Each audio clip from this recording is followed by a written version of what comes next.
பண்ண போகிறோம்னா எனக்கு வந்து எக்ஸ்பெரிமெண்ட் பண்ண போகிறோம். அதனால் ஒரு பவுல் எடுத்துட்டு அதுக்கப்புறம் கார்ன்ஃப்ளவர் மாவு எடுத்துக்கிறோம் கொஞ்சோண்டு.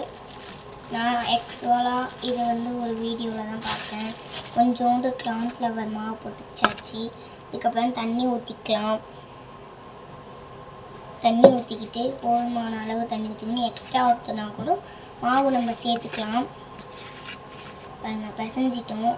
லைட்டாக தண்ணி எக்ஸ்ட்ரா ஊற்றல, கரெக்டாக ஊற்றணும். லைட்டாக இன்னும் கொஞ்சம் மாவு பிசைற மாரி பிசைஞ்சிக்கணும். அதனால் கொஞ்சம் ஊற்றி நல்லா பிசைஞ்சிக்கலாம். பிசைஞ்சிட்டு பாருங்கள், உங்களுக்கு தேவையான அளவு நல்லா பிசைஞ்சிக்கணும்.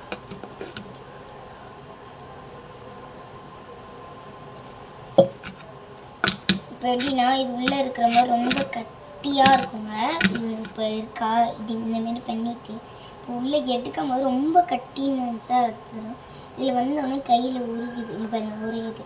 நம்ம செஞ்ச சேலஞ்ச் வந்து எப்படின்னா சக்ஸஸ்ஃபுல்லாக முடிஞ்சிச்சு. பாய்.